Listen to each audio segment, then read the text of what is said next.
Today's Tuesday, November 13th, and I'm going to give you some of my favorite DraftKings picks for tonight's 9-game slate. Let's jump in. Joe Holka here, and welcome to another daily fantasy sports and betting video. If this is your first time here and you want to become a profitable DraftKings player and get better at betting, start now by subscribing to the channel. Click that notification bell just so that you're not missing out on anything along the way. If you want to take that a step further, definitely check me out over on Twitch. That's where all the live streams happen throughout the week. We also have a Discord channel, so join the community. That's kind of the main point of this, is for you guys to get involved. You definitely won't regret it. All right, guys, let's not push it off any further. 9 games today, so definitely a lot to talk about. First thing that I always like to do on this page is sort by the Corsi expectation. So really trying to target teams that are in good situations for shots. And it's pretty interesting to see LA at the top, actually, because they're a team that, as you can see, hasn't scored many goals. They've been really struggling. A lot of these older players have finally hit the point to where they're not really paying off their salaries from both the DFS and real life perspective. So it's really tough to get on board with an LA team here. They are on at home ice against Toronto, which is always kind of nice just because Toronto has been so poor defensively. But I mean, not even one of the best Corsi situations to attack for sure. But we do know that LA has been shooting the puck a lot. So it's kind of one of those teams. We had the Coyotes earlier in the year where they were shooting a ton and they just weren't scoring goals. Similar situation, so maybe we'll find some value. Not really on that situation for ceiling, that's for sure. Another one that definitely stands out is Pittsburgh, even on the road, against this New Jersey team. So Pittsburgh is another one of those teams that's been shooting the puck a ton, only second to San Jose on the today's slate. So pretty decent spot for Pittsburgh, even on the road. Certainly interested in looking at that. The problem is that the Devils just haven't given up a ton of shots. So definitely below average on the slate as far as shots against. So that's kind of interesting. They do have the highest goals for expectation today, right there with Tampa Bay. Tampa Bay also on the road. So if we're just looking at teams that have been scoring a lot lately, Tampa Bay, 4 goals per game over the past month. Pretty insane number there. I would expect them to be one of the higher implied totals again tonight just because of how well they've been playing, and it is a pretty nice matchup. If we just look at defensively over that same time period, Buffalo has given up a decent amount of goals and shots as well. So interesting to kind of see that side of things. I actually kind of like the New Jersey side of this Pittsburgh game as well. So I'll have to take a closer look at that. Outside of that, on this page, should probably mention the San Jose Sharks. It is a pretty decent spot almost all the time for these guys just because of how their system revolves around shooting. But tougher matchup today against Nashville, but they are at home, so it's worth talking about for sure. Some other teams that will definitely be attacking as far as matchup today. I think it's a pretty good spot for the Arizona Coyotes, even though they are on the road. Again, a lot of really nice matchups for road teams today, so it should set up really well for tournaments. But let's move right into some plays. I think we need to spend a little bit more time on that today. Before we do that, let's touch on Vegas lines quickly. All right, so the Islanders actually with 3.4 implied goals. Let's go back and see where they were at on the Corsi page. That's one that we didn't talk about. All right, so the Islanders do have the highest implied total on the slate, but it's interesting. They have the second lowest Corsi for expectation. They do have a decent goals for opportunity today. That's super interesting. I'm not really on this Islanders team. They don't really shoot a lot. I think that's probably has something to do with it. Only 39.08 Corsi for over the past month per game. Not usually a situation like both these teams. Like this sets up as a really slow-paced game, in my opinion. So, yeah, I mean, it looks like a pretty decent tournament fade if they're pretty high up in the implied totals. Let's head back over to that page. Tampa Bay, that makes a lot more sense. 3.3 goals, one of the top ones of the entire night. We do have Minnesota as well at 3.3 against Washington. And then it's really flat. This is one of the most flat slates I think I can remember in recent memory. A lot of things really shape up well for tournament. All right, so at the center position, I am very interested in Sidney Crosby today. I normally am not on this train just because of his price, but when he gets on these runs, it's really tough to fade him. At the price, 6,800, 98th percentile in Corsi 4 over the past month. I talk about it a lot, but Corsi is one of the most important metrics there is for the center position as far as fantasy points. So as you can see, he's even blocking some shots as well. So definitely think that Crosby is in a really strong spot today against these New Jersey Devils. If you wanted to go a different direction, definitely wouldn't fault you for going to Connor McDavid for the Edmonton Oilers today. Like, it's not the best spot. Montreal has actually been pretty decent defensively, but 7,900 for McDavid, 95th percentile in shots, 98th in power play shots. So at least you know you're getting that upside with McDavid. My issue with him is that he hasn't been shooting as much in the short term. So over his last 5 games, only 1 game over 2 shots. That's a lot what we saw from him last year. So I think it's possible that his price has gotten to a point where I'm not really super interested in McDavid outside of tournament exposure, but I think that those are 2 of the top guys today for sure. At the high end, I still think that I prefer a guy like Steven Stamkos at 7K. This guy has been playing extremely well lately. He's kind of getting back to some of those numbers that we saw from him last year. He's in 95th percentile in shots, but again, from some of these elite guys, I really want guys that are shooters on the power play, so 99th percentile in power play shots over that same time period. If we just look at the power play units for Tampa Bay, Stamkos is really who this entire unit is flowing through, Stamkos and Kucherov. So definitely think this sets up really well for stacks. I'm sure we'll talk about McDonough at 5,800. His price hasn't moved a ton, and he's a guy we've also been on. On the value side of things, I'm actually pretty interested in Evan Rodriguez for the Buffalo Sabres. So he's a guy that is an extremely talented guy as far as his skill at 3,700. Normally not a situation I'm going to attack because his volume is normally not as a high volume shooter. He's more of a playmaker, but he's been shooting the puck a decent amount in the short term. So 90th percentile over the past month, 95th actually over the past 15 days. So he's seeing a lot of that usage on the second power play as well. At 3,700, definitely think he's a guy you can consider paying up for. It gives you a little bit of an opportunity to pay down. He is only on the 3rd line, but if you're looking for a cheap one-off play, definitely think that he's in play on the other side of this Tampa Bay game. Don't love the value outside of Evan Rodriguez at center today, so let's jump over to the winger position. And we'll stay right here with these Buffalo Sabres, and I think Jeff Skinner at 6,800 is super interesting. His shot volume is getting back to where it was last year when he was in Carolina before the trade. Guy's been on an absolute tear as far as goal scoring as well. So Skinner, 97th percentile in shots, 99th in shots plus blocks. Really nice price point for him at 6,800. Gives you some access to Jack Eichel as well. And then if we're just going over to the power play units, you also get Eichel at power play and even strength. So definitely think Skinner is interesting. If we want to go down a little bit in price, I'm going to continue to talk about my boy Evander Kane. I just still think that his price is not where it needs to be relative to his shot volume, guys. So I still think that he's the guy you want to target, 96th percentile in shots, 98th in Corsi over the past month. So at 5,600, certainly interested in him. It is a tough matchup against Nashville, so I'll probably have most of my tournament exposure to him today, but still think he's in play for sure. If we're looking at someone else in this game that I think is super interesting, Timo Meier. So he is kind of coming off the tail end of when he was scoring all these goals, but his shots have stayed relatively flat, and they've been elite. So 96th percentile in shots and 99th in shots plus blocks. You can see he has some blocks here as well. So 6,300. I definitely think that the wingers on San Jose are interesting today, especially in tournaments. It's not the best situation. Again, if we're looking to kind of pay up to be contrarian, you can always do that on a slate with Alexander Ovechkin. So he's one of the guys, 99th percentile in power play shots, the only winger on the entire slate that hits that number. I'm not sure if we have the value today to get up to Ovi is the problem. I'm still kind of weighing that in my head. Again, Ovi's a guy that's just shredded the Wild in the past, so definitely think that he's in play. I'm just not sure if I'm totally there yet.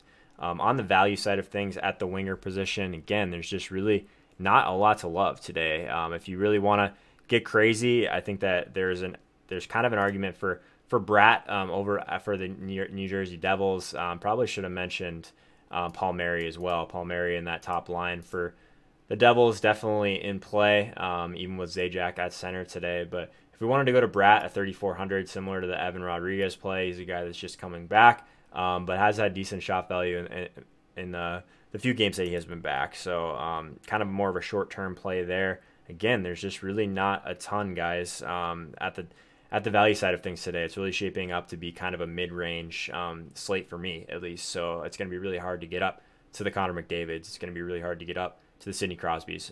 So it's going to be one of those slates I think that the mid-range definitely has your lineup construction pretty constricted. So defense is where all the juice is in the mid-range for me for sure. So Ryan McDonough at 5,800, again, still underpriced relative to his floor. He's a guy that blocks a ton of shots. You do get access to that first power play unit. 94th percentile in shots plus blocks. As you can see, his actual shooting volume has dropped down a ton, but time on ice, one of the most important factors for defense. So definitely think McDonough at 5,800, still a really strong value if we want to go back to these Devils. Sammy Vatanen at 5,300. Like these are the mid-range guys that I'm talking about that I really want access to in lineup construction today. So 9 shots over the past 2 games for Sammy Vatanen.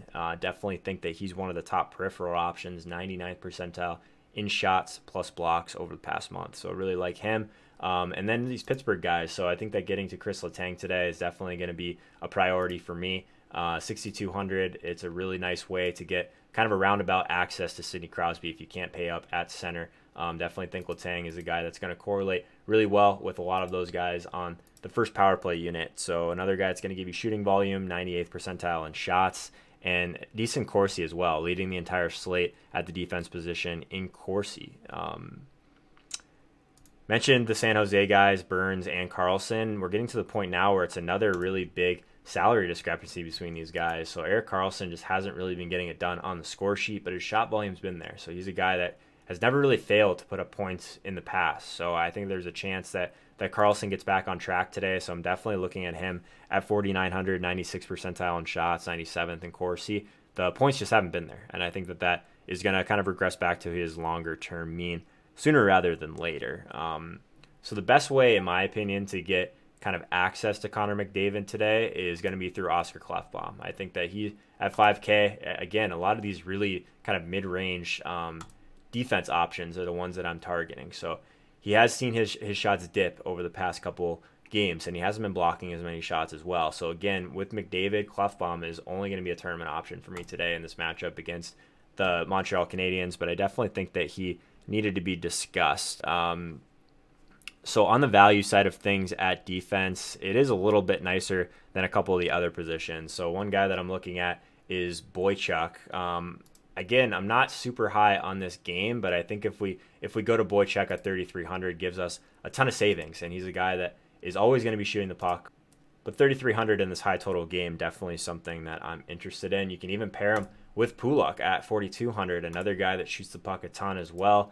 Just kind of anchoring some of these more expensive plays. I think these are the punts that I want, are these Islanders defenders. I think that they're super safe as far as their shot volume. Maybe not huge ceilings, but hopefully give you access to kind of some of the goals in this game at a cheaper price. As I mentioned, I'm not really on a ton of these other guys, but their prices are relatively reasonable. So if you wanted to attack Barzal, I think that that's fine in tournaments, and Brock Nelson as well. You're not going to get as much shooting volume from some of these guys as we would from a lot of the other guys we've talked about. Anders Lee, same kind of thing. Like his price point is at a point where I'm not really firing at him, but in tournaments, stacking up this game is definitely something you have to consider with not a ton to like as far as Vegas totals today with everything super spread out. But I do think they make an interesting tournament fade. All right, going to keep going after the tiers for you guys just because you guys seem to like this part of the video. So if I'm looking at tiers today, definitely think that John Tavares is the one that I want in this tier. I think that his safety alone just from volume is someone that I feel a little bit more comfortable with than McDavid, who's been tailing off as far as his block shots as well in a tougher matchup. So I think Toronto today against LA, they're definitely going to put up some points, I think, and I think Tavares can be a big part of that. Timo Meier, I definitely think is interesting because of his shot volume. We talked about how he's been on just a tear. Again, Pettersson's just not a guy that I'm really interested in tier 1. I think that this game has got the opportunity to be slower paced as well. So I think that he'd be my fade in tier 1. Tier 2, I have a hard time getting away from Crosby and Stamkos. Always an opportunity to play Ovechkin at lower ownership. This would be one of those slates for sure. But for me, it's probably Steven Stamkos against the Buffalo Sabres. I think it sets up really well for goals for Stamkos.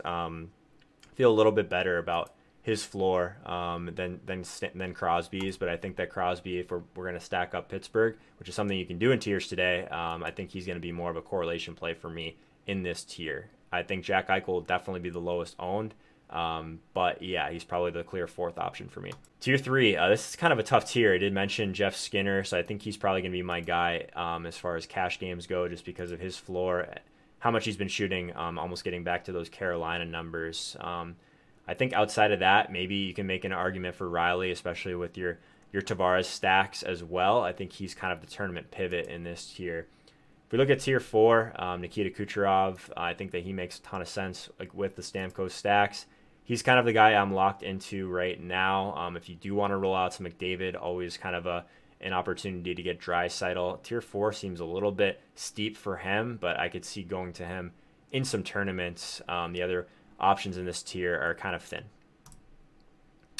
Tier 4, not quite as thin. If you are correlating Edmonton, again, to try and get some lower ownership, Ryan Nugent-Hopkins. Definitely a guy that's been shooting a lot, give you access to Connor McDavid. John Carlson for Washington, if you are kind of playing that lower owned kind of system with Ovechkin today, definitely think you compare him with them. This is kind of a brutal tier, guys, as far as peripheral stats, so I think there's a chance that I end up just firing Malkin in here. That Pittsburgh game does look like it sets up well for pace. Tier 6, it's really hard to get away from a guy like Brent Burns in cash games, but I definitely think that this is the most stacked tier by far. So you can make an argument for Palmieri, of course, especially if you're really heavy on New Jersey players, and always kind of an opportunity to get Roman Josi, an elite peripheral stack guy. Shots and block shots, one of those guys in the 95th percentile or above. Not a ton of those guys in general to pick from. Marner in tournaments, especially with your Tavares stacks, is certainly something that I'm interested in. And again, like, you guys need to make sure that you're correlating these. Like in tournaments, that's one of the biggest edges still in tiers, is trying to get some of these lines together, because some people are just throwing alphabet soup at the wall and seeing what sticks. Correlating is super important in tiers as well. So Kessel is going to be a correlation play for me. Same thing with McDonough. Tier 7, this one is a little bit easier for me. I think it's in between two guys, Chris Letang and Taylor Hall. Taylor Hall, if I end up rolling Palmieri and stacks, of course. But Chris Letang at tier 7 in this game, giving me access to Crosby and some of those points as well, is definitely kind of the way I'm leaning. And then there's a couple guys outside of that that'll be tournament only, but pretty thin outside of those two guys. Tier 8, Evander Kane definitely stands out to me in this tier. Even Barkov in this tier seems like he's kind of undervalued for sure.